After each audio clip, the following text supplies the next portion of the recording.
పూర్వకాలం జడలు వేసుకునేవారండి.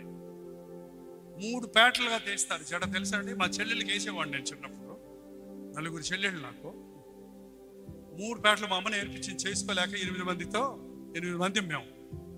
3 ఇట్లా వేసి ఇట్లా వేసి ఇట్లా వేసి ఇట్లా వేస్తాం. జడ వేసిన తర్వాత చూడండి, ఎవరైనా జడ ఉంటే చూడండి ఎన్ని పాయలు ఉంటాయి అందులో కనపడతాయి. కనబడే రెడ్డే, కానీ ఉన్నాయన్నీ. ఆ 3వ పాయ ఏమైంది? కంటికి కనబడదు, కానీ జడ జడగా చేసింది ఎవరంటే కనబడని 3వ పాయే.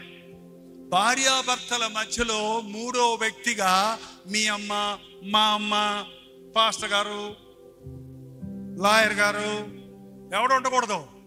ఎవరు ఉండాలి? యేసు ప్రభు ఉంటే మిమ్మల్ని ఇద్దరిని ఏం చేస్తాడు తెలుసా?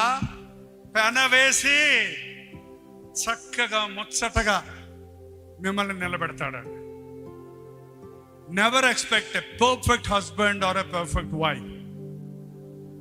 అందరికీ లోపాలు ఉంటాయి.